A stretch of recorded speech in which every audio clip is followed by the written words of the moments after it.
Trend لوگ چاہیے. تو میرے خیال ہے ابھی سے ہمیں تیار کرنا چاہیے, اگلے 3 سے 5 سال میں لوگ جائیں وہاں ٹرین ہو, وہاں بھی خدمت کریں اور پھر واپس پاکستان آئیں اور آگے اپنے بزنسز بھی آگے کریں. تو میں سمجھتا ہوں جاپان کے ساتھ ہمیشہ سے ہم یہ کہتے رہے تھے کہ it is always a one one position to go to Japan. تو میں سمجھتا ہوں کہ اگر یہ پالیسی لے کے ون ون والی چلیں گے, ہمارے جو نظر آ رہا ہے, اور خاص طور پہ جس طرح سے یہ وزٹ کا میں نے کچھ دیکھا ہے, ان کی اسٹیٹمنٹس دیکھی ہیں, تو یہ بڑی خوش آئند ڈیولپمنٹس ہیں.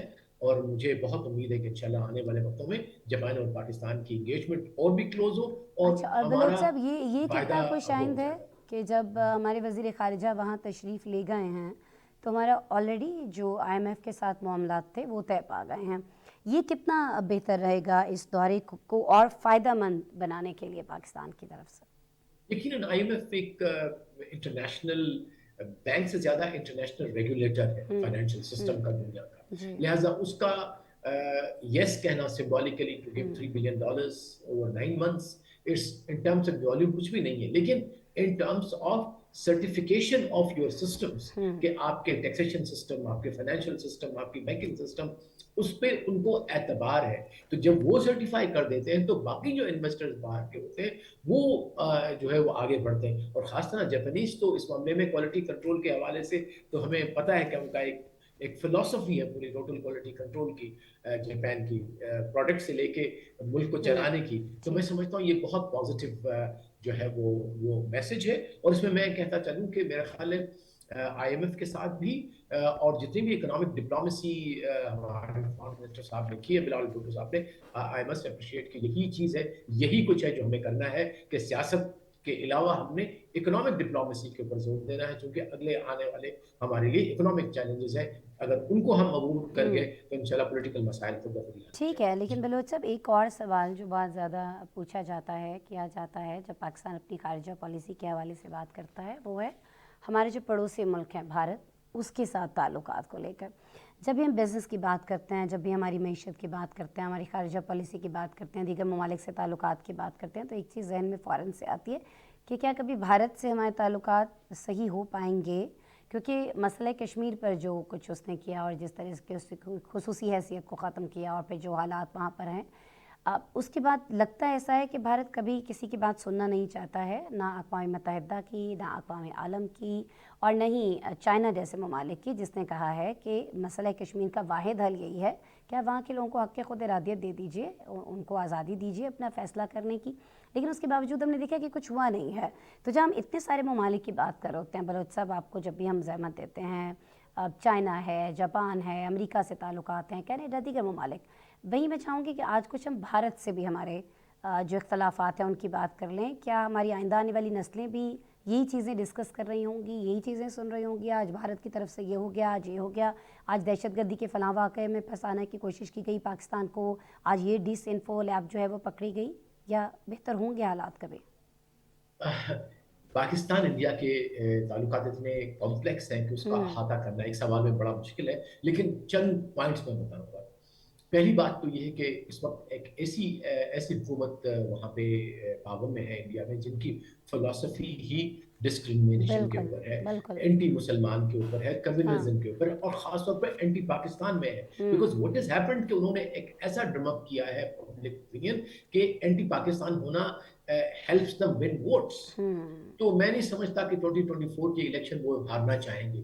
تو یہ پورا مدعا جو اس وقت آپ اگر سنتے ہیں, یا پاکستان کے خلاف جو کچھ بھی, ایون امریکہ بھی گیا ہے, نریندر مودی تو اپنا سٹینس جو ہے ٹیررزم کے خلاف یا وٹ ایور پاکستان کے خلاف اس میں ڈلوایا اس نے, وہ ایک اور مسئلہ ہے. لیکن اس سے کم از کم یہ پتہ لگ رہا ہے کہ یہ حکومت کم از کم جو BJP کی ہے, جو کمیونل ہے, اس کا کوئی انٹرسٹ اس وقت نہیں ہے پاکستان کے ساتھ. لیکن اس کے باوجود بھی میں سمجھتا ہوں کہ انڈیا میں, اور بہت سارے انالسٹ میرے ساتھ ایگری کرتے ہیں کہ there is a big lobby still in India جو چاہتی ہے کہ خطے میں امن ہو, جو چاہتے ہیں کہ پاکستان کے ساتھ ریلیشن شپ ہو, اور جو چاہتے ہیں کہ کمیونل ہارمنی ہو, اور وہ ایک بہت بڑی ہے. لیکن ان کی آواز اس وقت سنی نہیں جا رہی, اس لیے کہ یہ بہت انہوں نے